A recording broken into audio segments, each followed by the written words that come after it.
Today, I want to talk about a book that should unsettle anyone who works on war, security, or empire.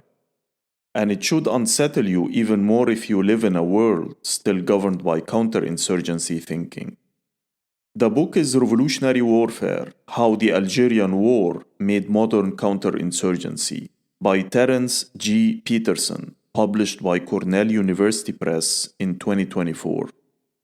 At first glance, this looks like another book about the Algerian War. We have many of those, but Peterson is doing something far more dangerous.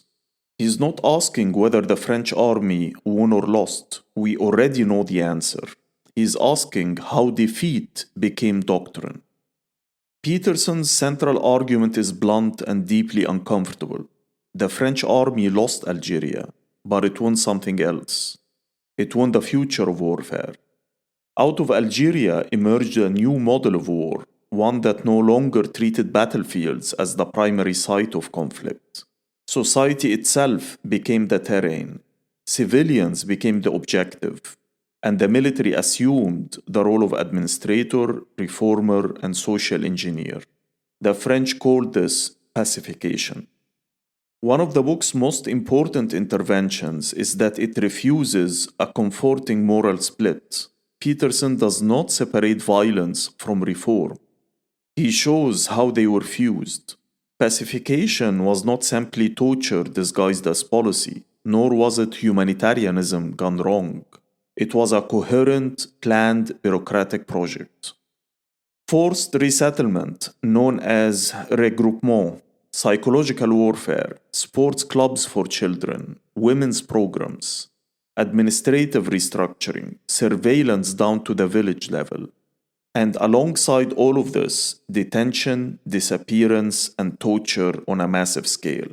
This was not chaos, it was governance through force. Peterson shows how French officers came to believe that revolutionary war could only be defeated by transforming society itself. Not from below, but from above. Not politically, but administratively. War became technocratic, rational, legible. And that legibility is precisely what allowed these ideas to travel. This is where the book stops being about Algeria alone. French officers did not treat Algeria as a failure to be buried. They treated it as experience to be exported. Their doctrines moved to Portugal's wars in Angola, to Latin America, and crucially, to the United States. Roger Tranquier, David Galula, names that still circulate in military academies and policy circles. Peterson dismantles the comforting myth that Galula represents a clean, ethical counterinsurgency, a population-centered alternative to brutality. What Galula did was translate pacification into a language that Americans could live with. He removed the explicit talk of torture, but he preserved the logic of control. That logic reappears in Vietnam and decades later in Iraq and Afghanistan. When General David Petraeus resurrected Galula after 2003, this was not innovation, it was inheritance. One of the book's quieter strengths is its restraint. Peterson does not fetishize violence. He does not drown the reader in atrocity.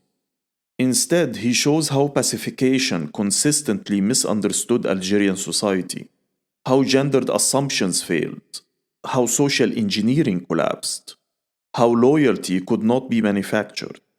Pacification failed because it mistook administration for legitimacy and control for consent.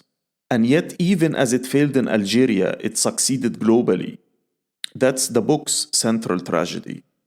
If I have one critique, it's also an invitation. Peterson stays largely within the world of French and Western militaries. That is his project and executes it brilliantly. But it leaves open another question: how these doctrines were absorbed, adapted, and redeployed by post-colonial societies against their own populations. The afterlife of pacification is not only Western, it's global.